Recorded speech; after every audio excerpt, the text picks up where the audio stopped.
Hello po, welcome sa ating Empowering OFW program na hatid po sa inyo ng UCKG Help Center dito po sa Hong Kong. Yung UCKG Help Center natin ay located sa napakaraming bansa. Maybe po kayo po ay nag-work dyan sa Amerika, sa Europa, Middle East, or even dito siguro sa Southeast Asia. Saan man po kayong lupalop ng mundo. Minsan meron po kaming branch dyan. Kung kailangan nyo na lang po ng information, pwede nyo pong ipadala yung message sa helpline natin, sa WhatsApp natin. And then, i-check po namin kung merong available na help center dyan kung nasaan po kayo. Pero kung wala, so sana po mapanood nyo po palagi yung mga programs natin. Actually, kung hindi nyo po, alam ko napapanood nyo to sa Facebook, pero kung gusto nyo pong makita yung kompletong listahan ng mga real-life stories na sa ating YouTube channel po. Search lang po UCKG Hong Kong, and then doon sa playlist, meron po dong Empowering OFW. So nandun po lahat ng stories ng kababayan nating OFW. At isa sa pag-uusapan nating story right now is yung kwento ng special guest natin. Ano pong pangalan ninyo? May Madriaga po. So, May, gaano ka nakatagal na nag-work abroad? Bali, magti-10 years na po, Pastor. Magti 10 This years. year. This year? Opo. Okay. Hong Kong lang yan, di ba? Hindi po, Pastor. Bali, una po, 4 years po sa Hong Kong, tapos 2 years po sa Dubai. Tapos dito ulit. Dito ulit. So, Opo. parang 4, 2, and 4. Opo, Diba? Pastor. So, taga saan po pala kayo sa Pinas? Sa Pangasinan po, Pastor. Pangasinan. So, and alam ko po within 10 years na to, magkakaiba-iba pang mga bansa. Marami na rin po kayong na naging experience, 'di ba? So, ano po yung parang remarkable or hindi nyo makakalimutang naging experience ninyo while working abroad? Siguro po, Pastor, yung experience ko po last year lang po na about po sa family ko po. Kasi parang nagkaroon po ng away yung anak ko, tsaka yung asawa ko, na alam mo yung parang sa social media pa sila nag-aaway, parang gano'n po. Tapos pag tumatawag po yung anak ko, yung parang gusto niya magalit ako sa asawa ko, tapos yung asawa ko naman gusto niya magalit ako sa anak ko. Kasi nga hindi po sila magkadugo, Pastor. Kaya parang ang hirap po para sa akin yung nasa gitna po. To the point na naapektahan na rin po yung aking trabaho kasi iniisip ko sila kung paano sila magkakabati or ano po. Tapos minsan po pag kumakain po ako, tumutuloy yung luha ko. Yung ganun po, Pastor. Tapos Kasi I was thinking, 'di ba?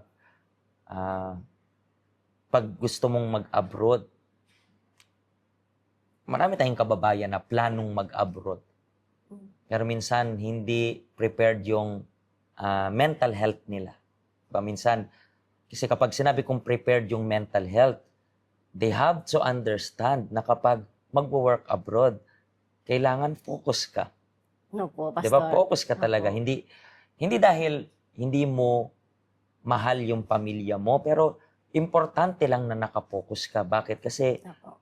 lahat magiging apektado and then papasok pa yung problema. Minsan, Opo. problema sa health. Minsan, problema sa family. Katulad Opo. sa case mo, family, and then nandun ka sa gitna. Opo, Pastor. Diba? Yan So, po.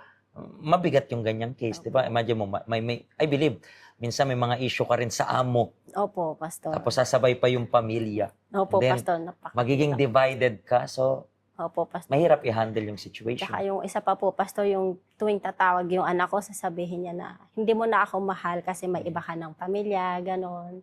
Tapos sasabihin din po ng asawa ko na parang kinokonsenti ko yung anak ko, parang ganon. Tapos, to the point na talagang, Pastor, yung parang na po yung isip ko na parang, gusto ko na rin, niisip ko na parang magpakamatay or ano kaya mangyayari So, pag ganito. nag-breakdown ka. Opo, So, Pastor. basically, yung ganyang feeling, ang tawag po dyan is, napagod ka na.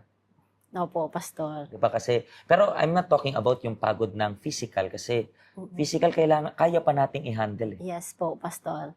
Pero when we talk about mapagod, yung isip, Yes. yeah, Po. yan yung pinaka mahirap sa lahat. Bakit? Opo. Kasi, sabi nga nila, ang isip ang kumokontrol sa katawan. No po, E Pastor. paano kapag yung isip mo punong-puno ng stress. No po, Pastor. Yun nga po.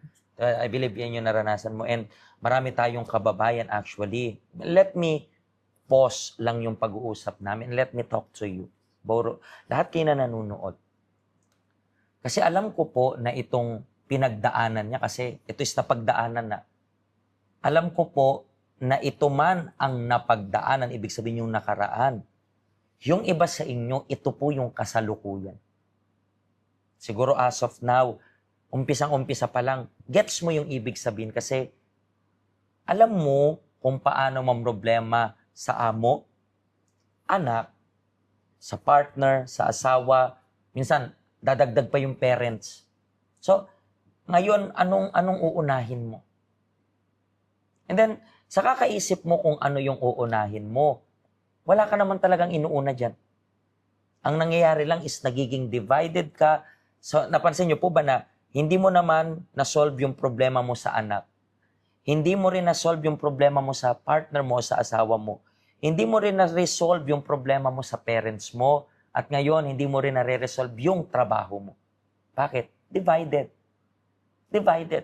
Siguro kung ganyan-ganyang sitwasyon ka, siguro ang tanong ganito, Pastor, okay, ganyan ako. Anong gagawin ko kapag ganyan? Anong gagawin ko sa utak na divided? Anong gagawin ko sa utak na pagod na pagod na? Yan po yung madidiscover natin sa story niya. And then, sa ganitong situation, syempre, mabigat na yung isip, gusto mo na rin tapusin yung buhay mo. And, paano mo na-overcome? Paano mo natalo yung mindset na gusto mo nang tapusin yung buhay mo? Paano mo na nalagpasan yung ganyang pagsubok? Nalagpasan ko po yan, Pastor. Nag-pray po ako, umiyak po ako, humingi po ako ng tulong sa Diyos po, Pastor, na ma-overcome po lahat ng problema ko. Ang hirap po, Pastor, pero ang Diyos lang po talaga ang makakapagbigay ng peace of mind po Isip natin, opo. And dito sa help center, alam ko po na sa help center marami na rin po kayo natutunan, di ba?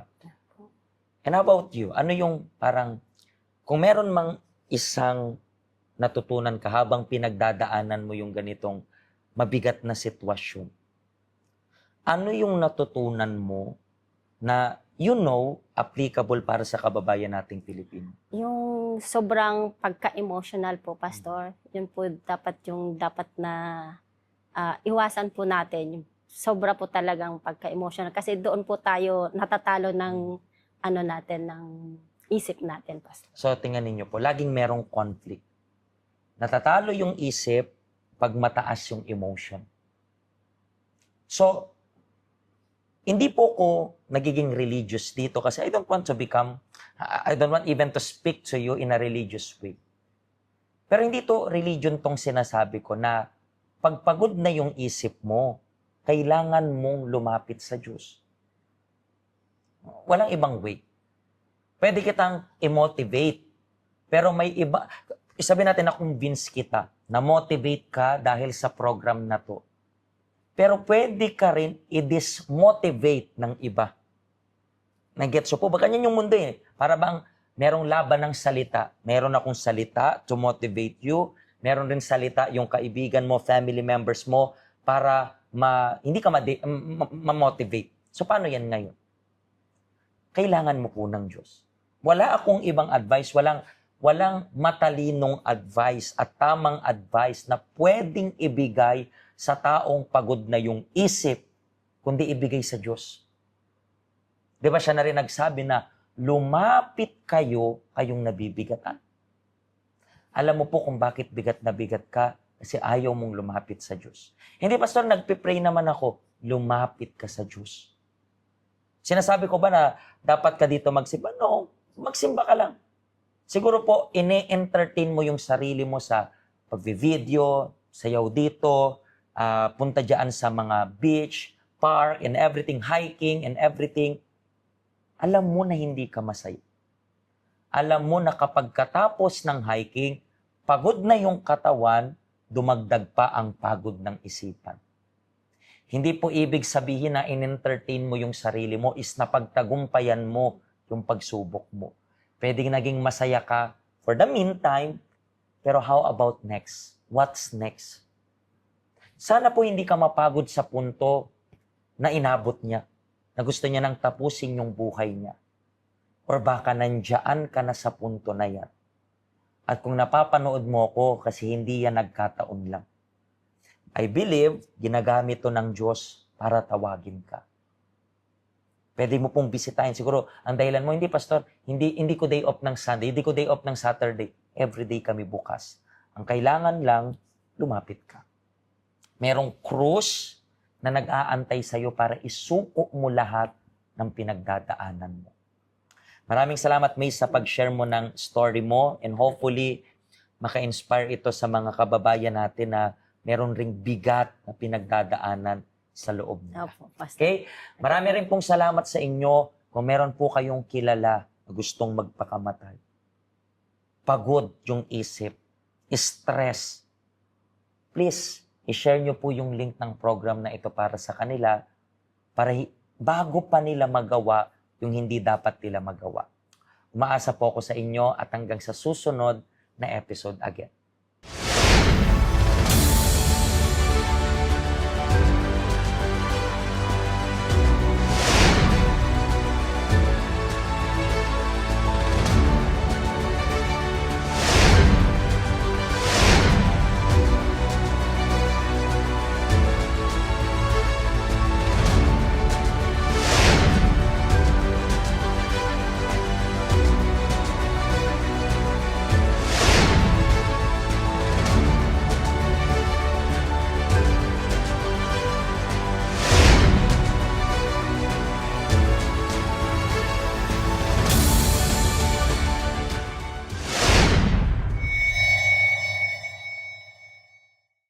Hello, ako po si Pastor Joshua dito po sa UCKG Health Center dito po sa Hong Kong. At yung mga napanood nyo pong testimony ay mga testimony ng mga OFW dito sa Hong Kong. Pero I believe makaka-relate rin naman kahit nasaan po kayong bansa. Basta OFW.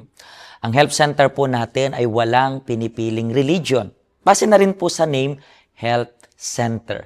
Kung kailangan nyo po ng karagdagang information, nandito lang po sa baba lahat ng information na kailangan ninyo, kontakin nyo lang po kami at magiging masaya po kami na matulungan ka, ma-assist ka, nasaan man po kayong bansa. Pagpalain po kayo ng Diyos.